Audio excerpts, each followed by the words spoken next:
You're listening to the Sunny Days Podcast. I'm your host, Alex the Good Witch, a professional psychic, healer, and coach specializing in subconscious reprogramming, inner child work, and intuition development to help you create your happiest, most fulfilling life.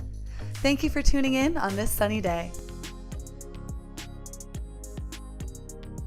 Hello, welcome to the Sunny Days Podcast. I'm your host, Alex the Good Witch.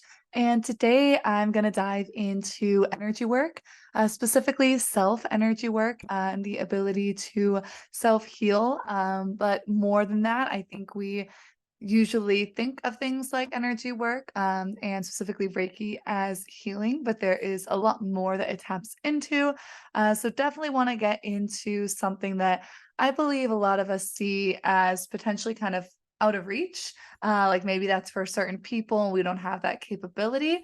Or on the flip side, a lot of times it is actually underrated, believe it or not, in the spiritual world. I'll hear certain comments about Reiki specifically about just how it's in a different ballgame than like other types of energy work. Anyway, I'll get into all of it, clarify what it is, what it does for people, who is able to tap into this, how you're able to tap into it, and just really explore the depths of self energy work.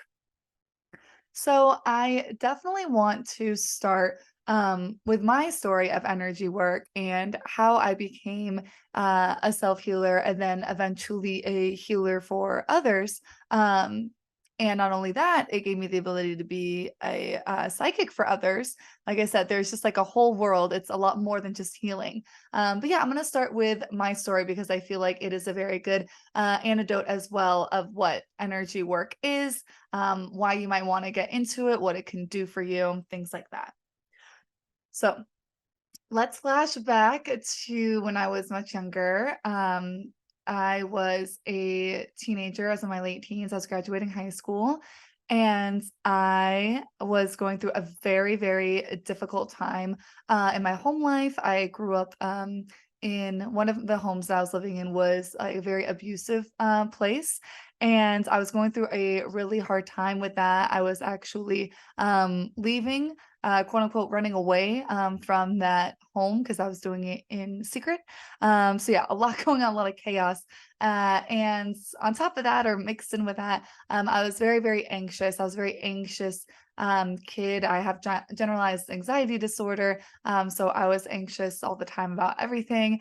And so given that whole situation with all the anxiety, I mean, it was just a really panic-ridden time, even more so than normal.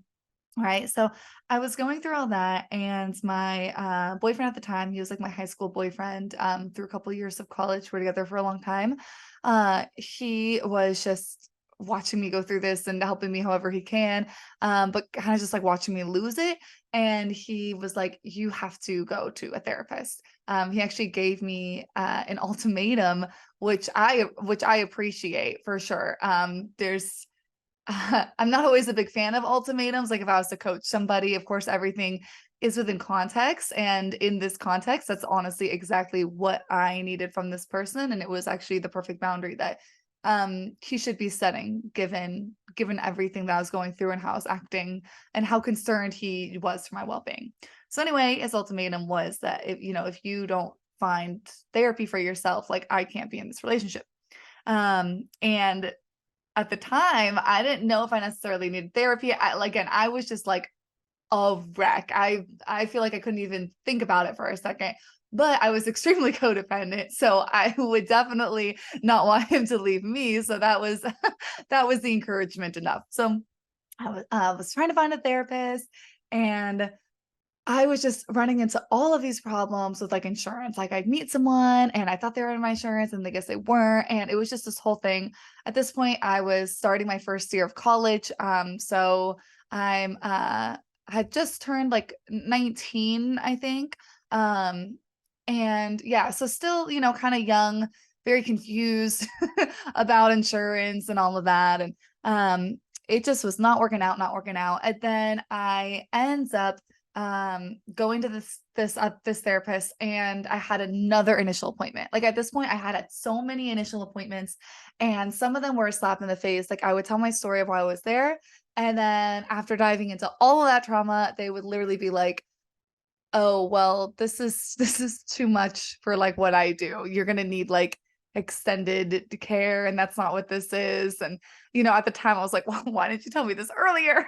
Like like, "Could you not have interrupted me?" But anyway, so I had told my, like, story to, like, so many people, and it was so painful. So I go to this therapist, and in my mind, I'm like, this is, like, it. I can't, like, keep having these initial appointments." So I go to this woman and I do the same thing where I tell her why I'm there. And at the end, she was saying that she could take me on as a client, but an issue would be that she's like switching locations, and she will no longer be in my hometown where I was living. She was going to be moving locations, and she also would be out of my network. Again, I'm not really sure why this wasn't brought up, but I don't know. If you know me, you know that I was going on the route to be a licensed therapist. Like, I worked in mental health as a mental health agent. And I decided not to because I didn't like the rigidity of a lot of the practice. I like to be able to help people in my own way, like with my gifts, and that's how I serve people best. And those are the people who are drawn to me. Um, so anyway, I don't know the ins and out. Maybe that's something that you don't bring up till after, whatever. So she was saying, that she would be down to help, but those things, and that she can refer me to someone else. So I guess that was kind of the point too of that initial appointment, was that even though the new logistics may not work for me moving forward with her, she could easily refer me to someone else who she thinks is a good fit. And I was like, no. And she was like, "What?" And I was like, "I am done. I am done meeting new people. Thank you. I appreciate it. No, I'm not gonna go see your referral." And she was like, "Okay, well, my new place is like in Irvine. I don't know if that's okay with you and like your situation, like your transportation situation, things like that." Well, I was living in my hometown, but my school was in Irvine. My college was UCI. And I was like, "Oh my god, it's right by my school." And then, she was gonna be out of my network, and she was like, "You know what? I will only charge you what your copay would have been through your network. Like, I really want you to be able to have the support and have this help." So, it was very much a godsend. She felt very called to do that for me, and it worked out. So I ended up seeing her. Lo and behold, little did I know at the time that this therapist was a very, like, spiritual, holistic therapist. Which doesn't necessarily, exist in the fact that, when you're labeled under therapy, like I said, there is these regulations in this box that you're kind of within, and she was still in that box, so she couldn't, like, call herself a spiritual therapist or anything like that. That wasn't allowed. But after working with her for a while and getting to know her more on a personal level, she was actually like a very spiritual therapist, and she would use certain like spiritual modalities and stuff, of course, with the consent of the client, or knowing that, having that rapport and the client being into it and getting results from it, things like that. It wasn't just like snuck in there. But I didn't realize that that actually wasn't like a normal thing, a normal part of the process. So she was my therapist, but she was also like my spiritual coach.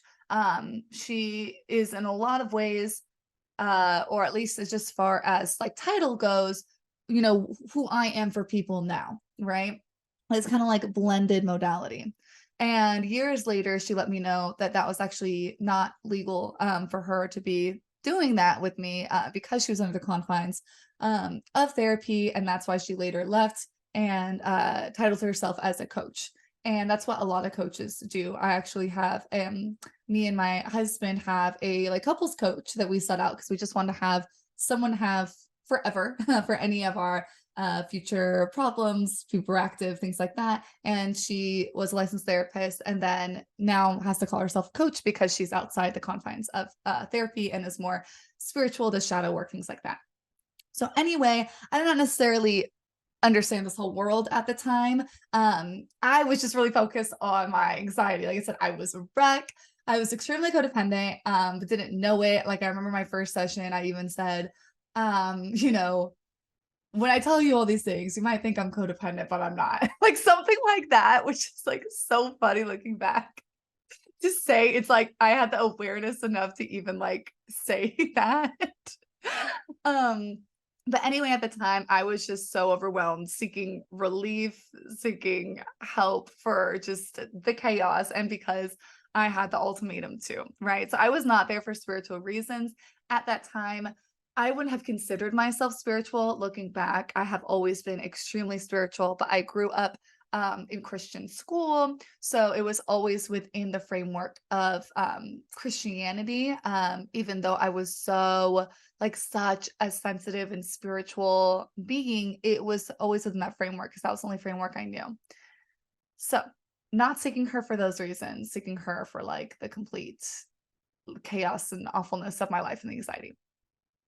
I'm seeing her for therapy and I'm also getting some other kinds of like help from her, right? So she would do things where instead of prescribing me or sending me to a psychologist to get prescribed like medication for my anxiety and things like that, she would help me use other methods. Like she would help me like learn meditation. She would help me like I carried a lavender essential oil with me at all times. It was literally like a like prescription medication that I needed to have on me because whenever I was anxious, I would smell it and just get like a moment of relief. And I would just do that as much all day long, basically. So anyway, all these different things that are a bit more outside the box, a little more in the spiritual realm, while getting like the therapy and understanding things like codependence and the trauma that I'd been to and things like that. So I am seeing her. One of the things that she is giving me is Reiki. So I would get Reiki energy work or Reiki healing from her, like during or as like an extra from our sessions. And it was so incredibly relaxing and was just like relief. Like, oh my God, like the pure relief of those 20-minute sessions, however long they were was just absolutely incredible, and it would just be this nice, like, restart that would, like, last a bit and really support me as I was working with my anxiety, in more of, like, a cognitive way as well. It would really give me that support because it's extremely difficult to work with your own, like, thoughts and coping skills and things like that when you're in them. Like, you're too in, like, the triggered or fight or flight state to, like, work on that state. You know, you need, like, those moments of being kinda, like, separated from it, like, out of it, some relief for a moment to be able to do that kinda work, you know? You need, like, your footing to be able to do it. So, Reiki receiving Reiki from her, like, really, really helped me from that. It was amazing. And she was like, you know, after a while of me getting it, and I'd always set up with appointments with her with it, and, you know, it cost money, and, I, you know, would need it as much as I could get my hands on it and afford it and things like that, and she was like, "You know, I can attune you, like, I can, certify you to get attuned to Reiki level 1." So Reiki level 1 is the ability to give yourself Reiki. So just like she gives me Reiki as a practitioner, I would be able to do that same thing literally for myself. So anytime, anywhere, I don't need to set an appointment. There's nothing I need to pay. Once I'm attuned and certified and have that training, I can give this to myself. That's Reiki level 1. Um, and there's other levels of Reiki that I did not care about. Why would I even be thinking of that? Like, I literally like, please just help me. So I was like, okay, yeah, let's do it. So I got certified in Reiki level 1, and that was the most life-changing thing. That was the most life-changing spiritual decision, like, deciding to take on a, like, spiritual modality. I don't know what you would call this, like, kind of step, right? But this was the biggest one, right? Because there's other steps that were very big, right? Like me deciding to leave that abusive home that I was in. Absolutely huge, super important. I'm not saying that's bigger or smaller than the Reiki level 1, but as far as like me choosing like a certain like practice for myself, I guess, Reiki level 1 blows everything out of the water. Because not only did it, like, totally transform my anxiety and, like, my state of being, way more than I would have imagined it to. Literally, you would not recognize me. She's talked about how like, she can't believe it when she, like, sees me, nowadays. This is years later. This is, like, 7 it's, like, 8 years later, that I've changed so much more than people do in their entire lifetime, like the evolution. And that Reiki level 1 is like really what I attribute it to. And so much more that I'll get into. But so not only did it completely transform like just like my state of being, and the level of anxiety that I was living every day and had lived my whole life, to someone who was like grounded and centered and calm and could breathe and wouldn't panic nearly as much. And again, like I had the kind of anxiety that it's not specific things, it's generalized anxiety. It's not like specific things that made me anxious, like social situations or this or that. And I'm not saying that any one is worse than the other, but just to paint the picture, like nothing would have to like happen to make me anxious. There's no like specific circumstance. It was just like my like state was just like panic for like no reason and randomly. So anyway, this like completely transformed that. Which in itself obviously opened so many doors. One was just like, I mean, the complete relief, like, oh my gosh, your whole life experience is different. But two, just now the ability to be able to have more confidence, step out more, put yourself in the way of like opportunity, to um see yourself in a different light. It's just so empowering. Like, there's just such a domino effect just from being in a different state. But the thing that I really did not expect whatsoever, besides like being able to actually do it, which I'll get into because like I don't think people realize that they can actually do it. That was mind-blowing in itself. I didn't actually think that after the attunement I'd be able to do it. I just was like, "Okay, let's, like, give this to me. Let's try." But the thing that blew me away is I had no idea it would affect, like, my intuition, and just this strong sense of like being connected to your intuition, but really all of the abilities of like your soul.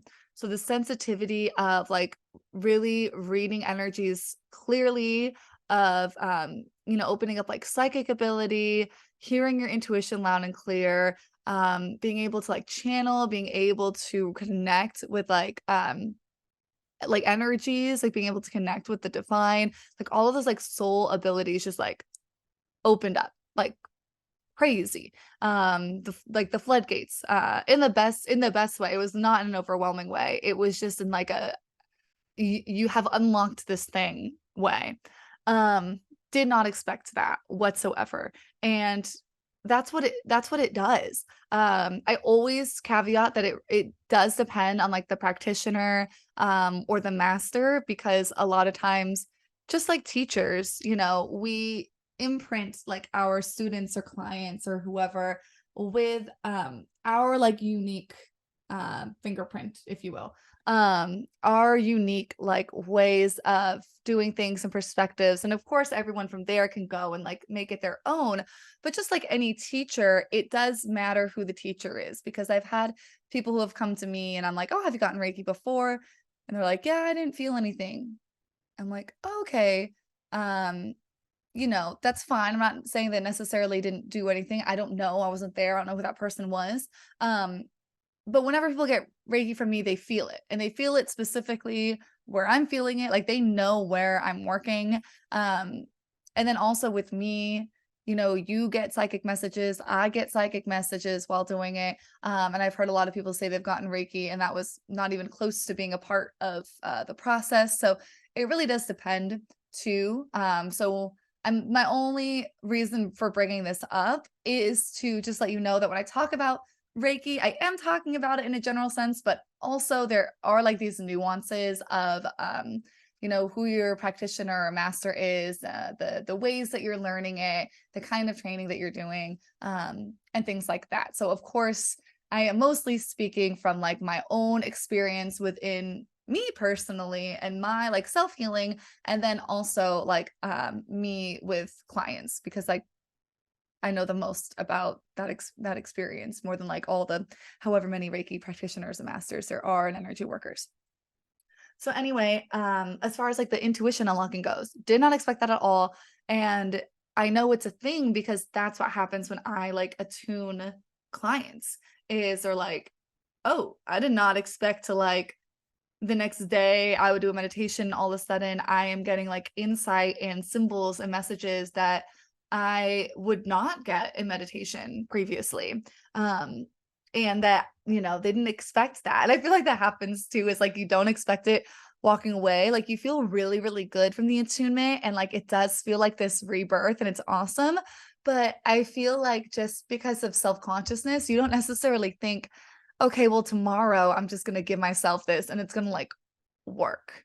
You know, of course, over time it becomes stronger and stronger, and you can like cultivate what you are able to do with it and what you're able to give yourself and others. But it is mind blowing that, you know, like I said, I had clients were like, the next day I did it and like it like got rid of my headache. The next day I did it, got rid of my rash.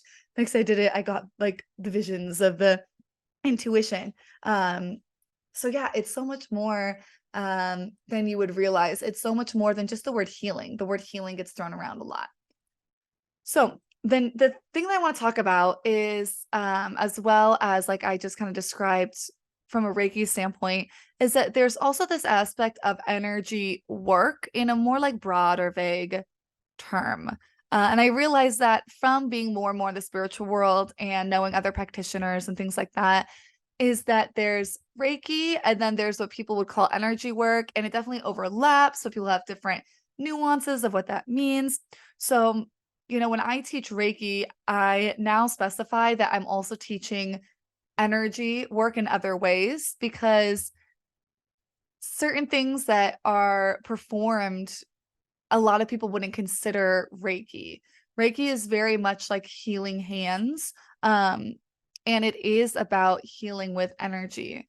To me, it's so much more than that, and I teach it in ways that go way beyond that. But when people see what I teach that are in like the spiritual world, they're like, "You're doing more than Reiki." And I'm like, "Okay." So I definitely want to clarify that there are like nuances in the words. That's why I say like Reiki and energy work. So I feel like it really does depend on who you're talking to and you know what their specific nuance is. So for example, something that I was able to do from being Reiki attuned for myself, and then once I moved up in Reiki, being able to do it with others, is my chakra reading and balancing, which is like my bread and butter, like one-off, one-on-one service. And people would call that energy work. They would say that I'm doing more than Reiki because it's more active and less passive. I don't know. I just I just wanna, like, play all those nuances there, for you as you kinda learn about this world, because I think a lot of people maybe wouldn't put it under the umbrella of Reiki, so I just want you to have, like, the different, the different ways of looking at the information. So anyway, but with the Reiki level 1 attunement, the thing is, that is what allowed me to do the energy work that people would say was, like, outside of the scope of Reiki. And it would allow me to have this deep, deep, deep, like, connection with the soul and the soul's ability. So that is things like energy, but, or sorry, that is things like healing, but it is also things like energy work, being able to move energy, being able to transform energy, being able to, have, like, psychic ability, and things of that nature, all tapped in from the Reiki level 1 attunement.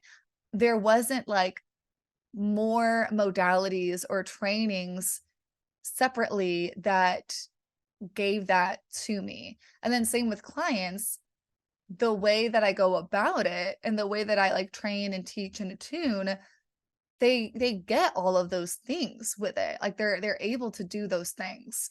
Um So it's very interesting to me, and that's something I definitely wanted to clear up on this episode too, is because I know it can get kind of confusing thinking of all these things as like these separate, completely like separate modalities.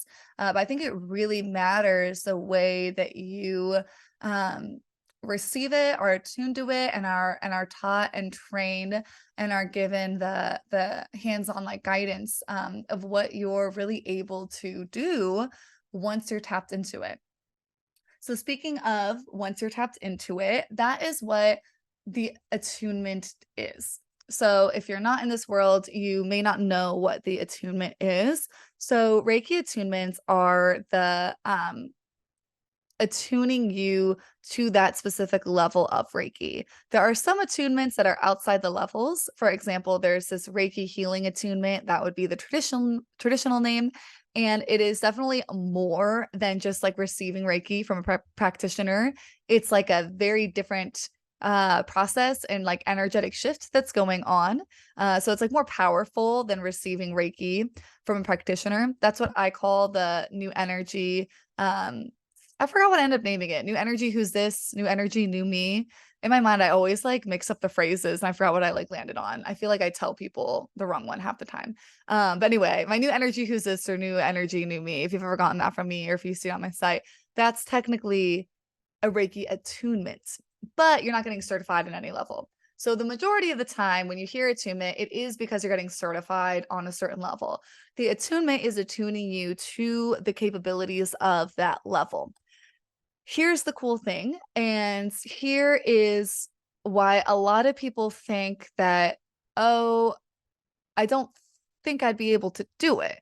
Like, sure, I can get the attunement, but I don't understand, like, I can't see myself being able to give myself these things. I don't see myself being able to, like, heal myself, to be able to do energy work on myself, to balance my chakras. Like, is that me? Could I do that? Attunements are attuning you to this life force energy and your access to it that you already have. It's just a matter of connecting you to it, tapping you into it. So yes, anyone can do it. There is no like prerequisite for Reiki level 1. And it's incredible because it really is such it can be such a 180 sometimes. Some people that get into it are already very spiritual, doing a lot of spiritual work, and it's still, like, mind-blowing, but especially for those of us who started out like me, where, like, I wasn't necessarily a spiritual person, not that I considered myself at the time. Looking back, I could see that through all the anxiety and whatnot. But I was living in the stress and the chaos and the anxiety and the fear. I was not like tapped in. So how would I think that I could possibly go from just trying to like get by like emotionally and mentally to doing like incredible amazing things and accessing like just paranormal activities or abilities, sorry, the movie. um so it's really amazing how there's no prerequisite and that there truly isn't, because you can come from that state and then go into it and walk out and be like, "Holy shit. Holy shit. Look what I have access to now." So that's what the attunement is. It's literally like attuning you to all these incredible things that are in there. They're in there, but we're so living in the stress and the chaos, and it might not be stress and chaos for you. It can be in the low energy and the mundane and the depression, the dissociation, the distraction. Just we're living in this like this dissonance, like we're living not completely like embodying and tapped into like the soul and all that comes with that. We're very much living in the human. And we're very much pulled to the human. And if you know me, you know that everything I do is like in conjunction with the human. I never like leave the human behind or think that you should just kill off your ego or things like that. But we're oftentimes way too intertwined with the human and so like caught up in it. And that's where we're living from. So the attunement like really gets you in line with everything that's so much deeper and so much beyond what you're experiencing so that you can bring that into your experience. Not so you can just like bypass it all and transcend everything. Um it's so that you can bring it into your experience and work with the spiritual in order to progress your human. So that's the really cool thing about Reiki. And then again, when I say Reiki, I apparently am meaning much more than Reiki.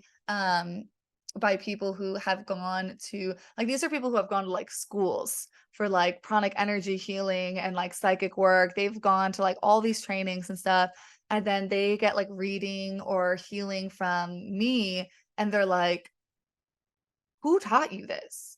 And I'm like, "Oh, like I'm Reiki master." And they're like, "No." Like, this is way beyond that.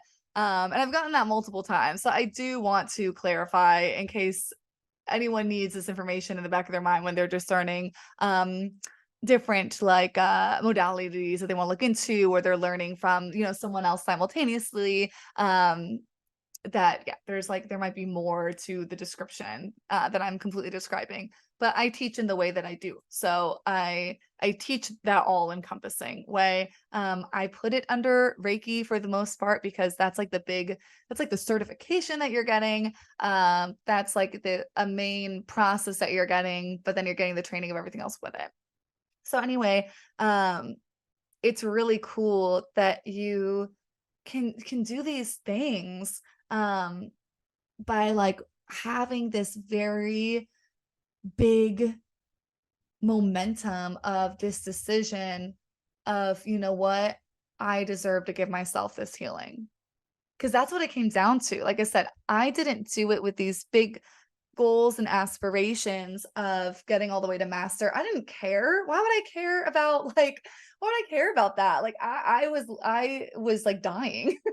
Um, so it's really cool how the decision to be like, you know what, like I deserve to have this healing as often as I need to and want to, and to just give myself this relief. Or depending on where you're personally coming from, like that was me, maybe you're coming from a place of I deserve to really like tap into more of my potential. I deserve to really hear and understand my intuition clearly. I deserve to feel in connection to my guides and these beings that are supporting me and loving me. Whatever it is that you deserve, that like you're giving yourself through this step is such a gateway. And maybe for you, you do have those aspirations. There's plenty of people who go into Reiki level 1 because they plan on going to level 2, 3, 4, and master because they plan on being healers for other people, right? But it's really cool because you have to start with level 1. You have to start with, hey, I need to give this to myself. I deserve to give this to myself. And I need to know how to give this to myself in order to give this to others. So the levels after level 1, I'll just describe them briefly because I'm going to continue focus on self-healing. Is that level 2 is the ability to give Reiki to others. And that's in a very straightforward sense. What I mean by that is that level 3 and 4 are often done in tandem. With me, they're done in tandem. And it's the ability to give Reiki over distance and over time. So when I say level 2 being straightforward, giving it to people, you're not necessarily doing it over Zoom. You're not necessarily doing it over like timelines. It's very much like right here and right now. It's wonderful and it's amazing. I'm just clarifying.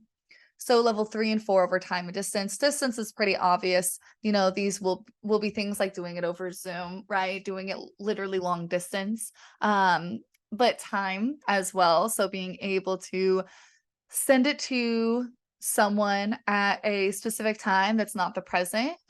So for example, I use this a lot because I do a lot of inner child work, right? So I use this ability to send Reiki to the past and the past version of myself and other people's selves.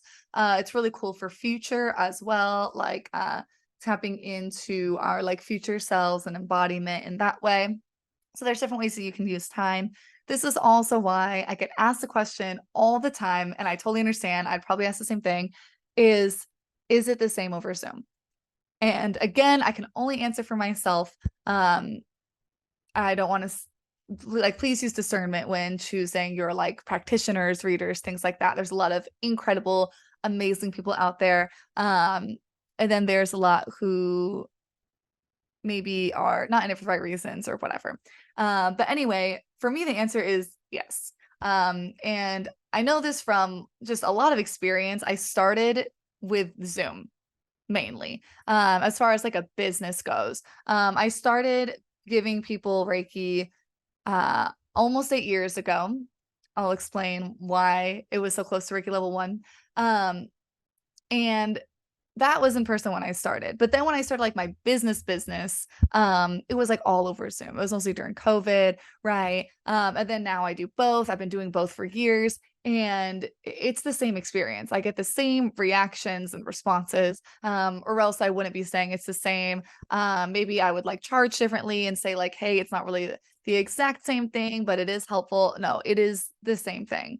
The only difference is that some people like to be in person more. Some people actually even like to be over Zoom more. Like they just like the comfort of their own home. You get to lay down. It might be easier on your schedule. So it's really just kind of preference. But that is what level 3 and 4 is for, things like that. And then the last level would be the fifth. It's not called level 5. It is the master level. And that is the ability to attune other people in Reiki. So far you've been able to give yourself Reiki level 1, level 2, 3, and 4 are like the evolution of giving other people Reiki as a practitioner. So these are sessions where you're doing energy work, or at least, you know, the way that I do it, you're giving them energy work. Maybe if you went to someone else, it's just, I guess, specifically Reiki healing. I don't know. I'm in my world doing my thing. I just want to try to be as clear as possible about variations. But anyway, you're able to give that to other people. It is in like a very practitioner setting. They come to see you for it's kind of like a massage, right? They're not giving themselves a massage after they're coming to you. You're giving them the massage, and then maybe they schedule with you frequently, whatever. And then master is you can now attune people. So you can certify other people. Now you attune them with they can give themselves Reiki level 1. They can become a practitioner at level 2, right? You're setting up those attunements for people. That's master. And then of course with each one, your own like abilities, even for yourself and like your intuition, everything definitely expand with each one. Even at level 1, you get closer to really connecting with like your soul purpose and having a very clear internal compass towards it, because again it tunes you so much with your soul, that's what opens up that path. That was a big thing that happened to me. Again, did not expect it at all. Was there for anxiety. Thought I had my life figured out. Thought that I was going to get at the time, I might have been. Oh, yeah, I was. At the time, I was in chemical engineering. Not if you know me, my degree is in biochemistry and molecular biology. I switched over. At the time, I was like in chemical engineering. I was gonna just get whatever job that was just very secure, where people would tell me what to do. Like I had a lot of anxiety. I didn't like taking risks. I don't like being creative. Um, had that figured out. And then with this, it just boom, it was level 1, and that intuition and that compass was just so clear. Like everything that would come, that would present itself to me like a fork, like forks in the road, it would just be like a yes or no, and I would feel it strongly. Turn left here, turn right here, turn left here. And it was such a strong pull. I didn't have to really question it. There's definitely fear. Like some of those decisions were really big decisions or scary decisions, but it wasn't a lot of like really questioning if it was the right decision. It was just a matter of like, how am I going to make this decision? I'm scared. But that's all from level 1. I literally can't stress it enough. It's the craziest thing.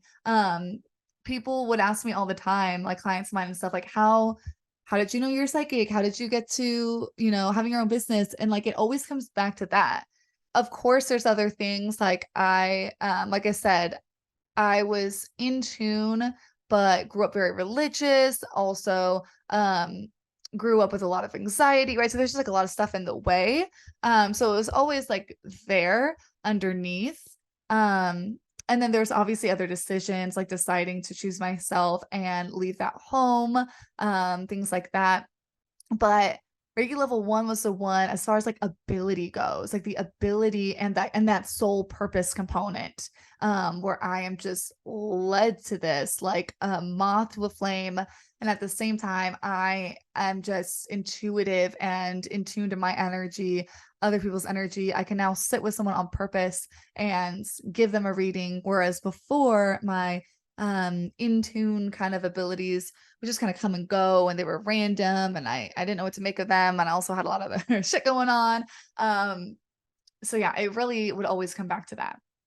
So as far as that sole purpose moth to a flame thing goes, that is why I went from level 1 to level 2 so quickly. I like I said, I did not care about level 2 when I got level 1. Like why would that be on my radar? Um but after level 1, oh my god. Like, literally that breath, that r sigh I just did right now is, like, how it felt. Oh my god, I could cry now. I feel like I don't talk about this, very often. I just started to, more recently. I don't talk about, like, my journey as much. I'm just, like, very in the now and, like, what I'm doing with people now. What are my tips and stuff with the now? I feel like I don't relate my own, um, journey as much as I'm really, you know, feeling inclined to more recently. So, anyway, I feel like I don't talk about this enough with like, you know, you guys, the people in my sphere, but also with like me and like my own reflection. I'm just so present about who I am, where my life is now. Um, but yeah, it's just absolutely insane where I was coming from and who I was and how I was feeling in a way that just felt like me. It was so solidly me. So it was so crazy to actually, like, step into me, and who I really am that was so different than all of that, and it wasn't in, like, this sad way. There's times where we shed skin that's kind of mourning, but the old me was very important and would always exist, and I still do, you know, the parts work that I love to teach and the inner child work and everything like that.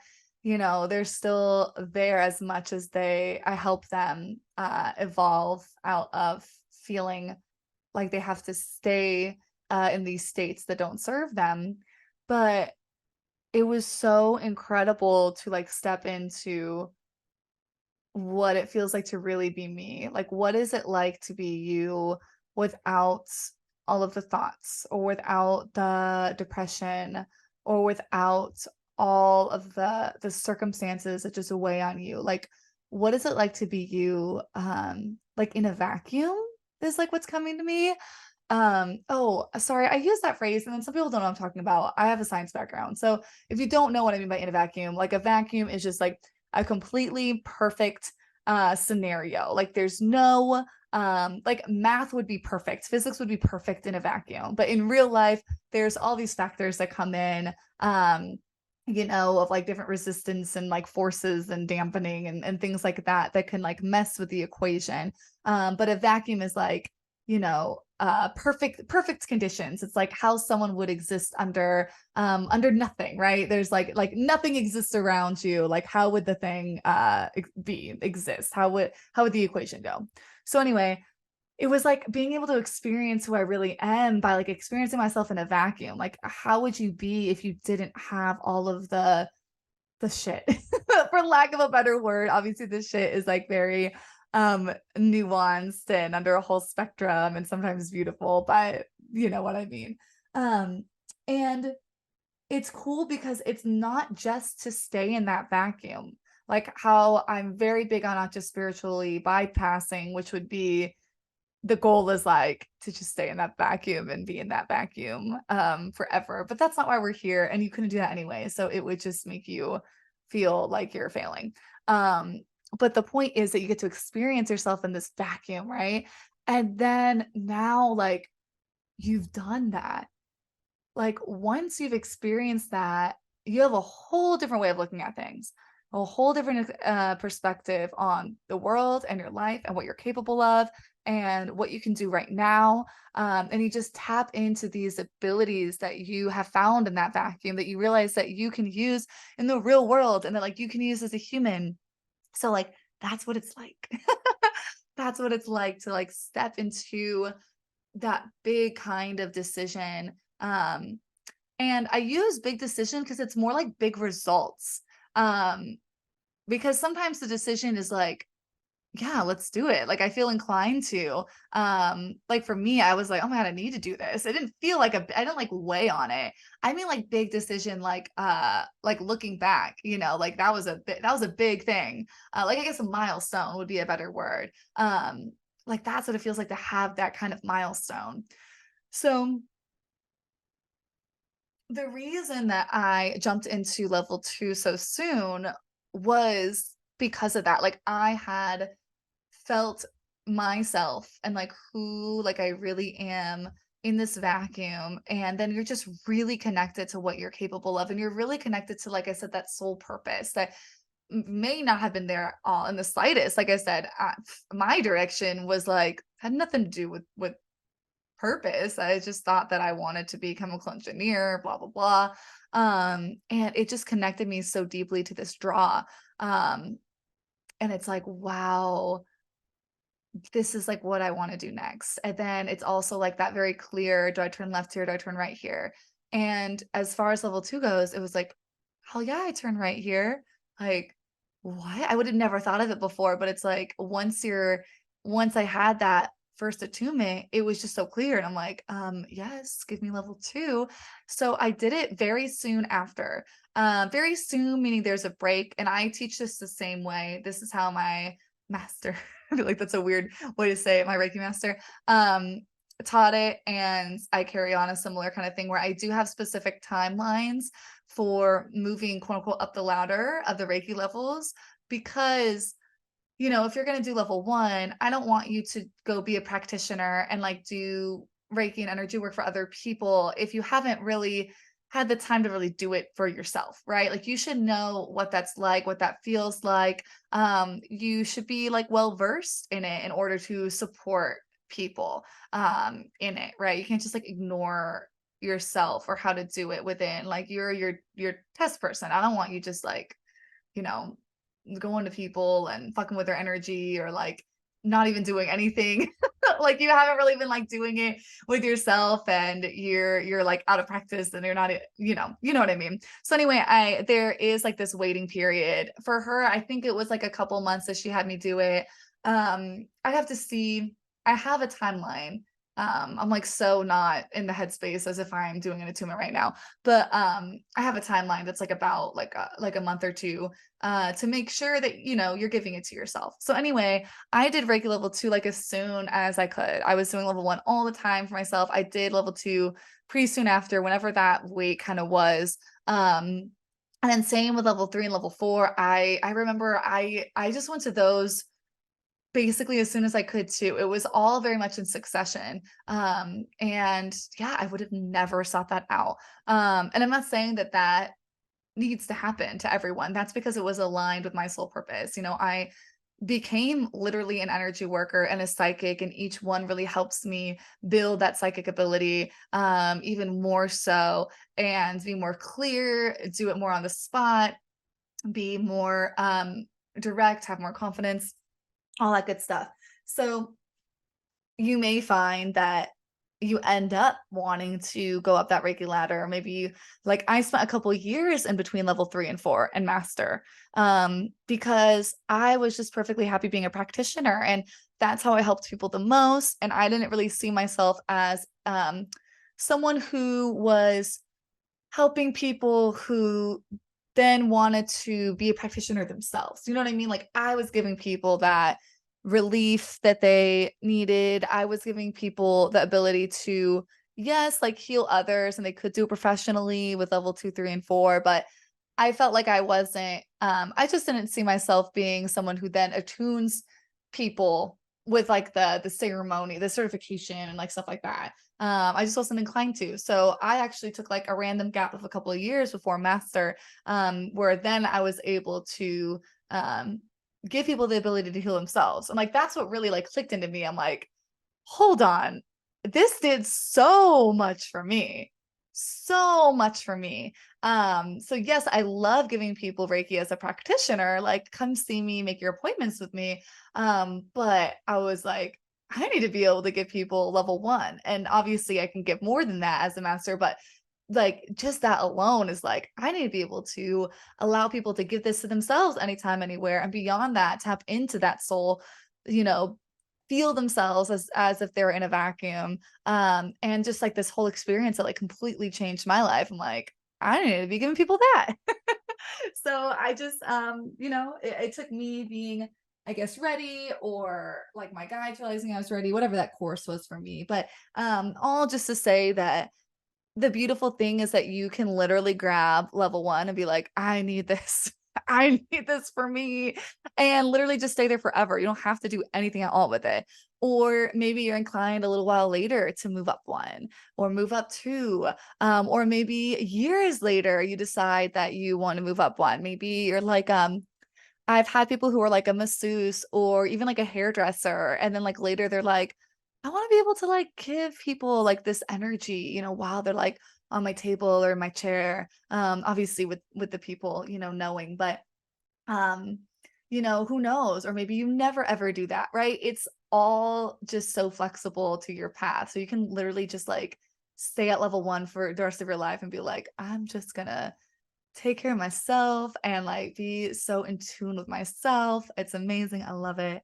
Um, so yeah, that's like all this cool stuff about Reiki that like again, it's because I haven't talked a lot about my journey so much as I talk about um what I'm doing. I'm very present with things.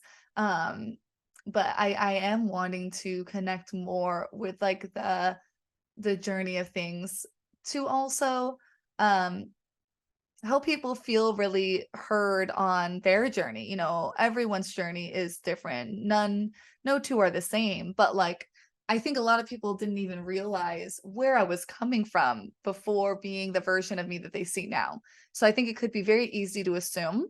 Um, and we all do this with each other. It's so easy to assume like, "Oh, they've always been like that," or, "Oh, this thing came really easy," or, whatever. And there's nothing wrong with that. Sometimes it's true. Sometimes people are naturally good at things or things come easy and that's lovely. But I feel like it's very easy to assume that in a way that hurts ourselves. Like, "Oh, it came easy for them, but like it's not coming easy for me." Or, "Oh, they've always just like been like that and like I'm just not really wired that way." Uh so it's I feel like it's important to share just the version of me before before the version that you are more used to if you're in my sphere. Um, and and yeah, and be able to maybe see yourself in it or see how uh you could do the same, but for your own personal self and who you are and what your potential is. So I hope that this was really helpful on describing like self-healing and just kind of it's beyond self-healing. Like I said, we use the word healing so much and like it is, but there's so much more you can do with it. Like there's the healing on the emotional, physical, spiritual level. But there's also like energy like giving or releasing like other people's energy, or like being able to really like amp yourself up, or like I said, connect with like your future self and your intuition and like unlock all these things that I feel like the word healing um doesn't necessarily encompass well enough. I would like I would like another word, please. No. But yeah, I definitely wanted to just go into it because I am such a big proponent of it. It changed my life. And again, I have not given it enough credit because I just haven't really talked about my journey here. So I definitely want to give people that insight on what has helped me, and so many like clients that I've seen firsthand, it helped them as well. So being able to give yourself energy and Reiki is so beyond the modality itself and the healing itself. And that, I mean, is incredible just as is, but it really is so much further beyond that. So yeah, if you were able to see yourself in this journey, and see like your future self through the results of a Reiki level 1 attunement, which, like I said, through me encompasses everything I talked about with the intuition and the energy work as well. If you're able to see yourself as that is your next step, or realizing that I deserve to give myself what's on the other side of these things. I deserve to tap into this. Or even if you are someone who is wanting to go past level 1, you already know that. You already know that you're here to, be a healer for people, to be a light worker, to be able to work with others' energy, even within like your own kind of practices, or branch out as your own spiritual entrepreneur and connect deeper with your intuition. Whatever that is for you, if like you see this in your journey, and feel inclined to it, I do have different ways of receiving your Reiki level 1 attunement with me. And of course, all the attunement levels. I'm just talking level 1 because I'm assuming that's what we're starting from. But if you've happened to have gotten level 1 from someone else before, maybe they don't do it anymore, or maybe you just weren't necessarily a fan of it, and you want to try someone new, you can come to me at whatever level you're at. You do have to go in order. So there's no just like coming to me for level 2 if you haven't gotten level 1. But just coming at whatever order you're in. Anyway, I offer all these both in person and online, which is super cool. So my next in-person event is going to be a small group, so it'll be intimate. But the cool thing with the group not only is like the energy of just like everyone and like this experience of just really being, like if you've ever, had a really nice like yoga session or meditation, this is obviously on like a way bolder energetic level, but that like experience of just being in like this collective um energy, that is like all coming together in a way that is very healing and profound. So anyway, that's the cool thing about like the small group. It's also at a discounted price. So that's good too if that's something that you're interested in, is going into the group to also get the lower price that's available. So that'll be on December 9th in San Clemente, California. I'm in Southern California. And that is from 11 to 2 p.m. at Twin Star Yoga. There is limited availability. It's going to be like 10 people or less. So if you want your spot, you can go to the show notes below and I'll have the link to sign up for that. And then if you are not local or if you can't make that date, I do the attunement online as well. It works just like I said with Reiki, with level 3 and 4 with the distance. It is the same. I've never had anyone tell me that it wasn't the same type of experience. It is the same over Zoom, and we can still set up this nice, like ceremonious environment for you. I'll give you a list of completely optional things for you to do if you'd like to like create that for yourself in your own home. Maybe there's like a special place you would like to do it. So it's totally available online. That's only the one-on-one price. And then I also have online, or sorry, I also have in person that's not in the group workshop. So that is the one-on-one price. So it is more expensive than the group, but you're able to schedule with me. Again, it's in Southern California, so I'd be able to meet you at my Laguna Hills location on your schedule, like in a private room, and do it that way. So yeah, it's really just up to your preference, what you're interested in. And then all those things are available for the other levels as well. The group is just level 1. This December 9th event is level 1. Later on, I'll be hosting like level 2 and things like that, especially for the people who have come to level 1. If anyone wanted to, jump up and like have that same kind of in-person like group setting, I'll be like opening those up throughout the year. They'll just be popping up through 2024. So yeah, there's different ways to get that attunement if that is what you're really seeing for yourself. And if that is something you're seeing for yourself, then I would love that for you. I literally, I can't, I will cry. I will just cry. But I will just leave it as, if you see that for yourself, then I would love that for you. And I'd also love to be able to facilitate that for you. So check out the show notes for all the information. And thank you all so much for being here. I hope that this gave you some more insight onto self energy work, and the depths that it goes, and some ways that you can get that for yourself. So have a very sunny day. Thank you for tuning in to the Sunny Days podcast. Don't forget to subscribe and catch more of my free content by following me at Alex the Good Witch on Instagram, TikTok, and YouTube. If this episode resonated with you, please take a screenshot, post it in your stories, and tag me on Instagram. I appreciate your time here with me today. Peace and love to you all, and I will see you in the next episode.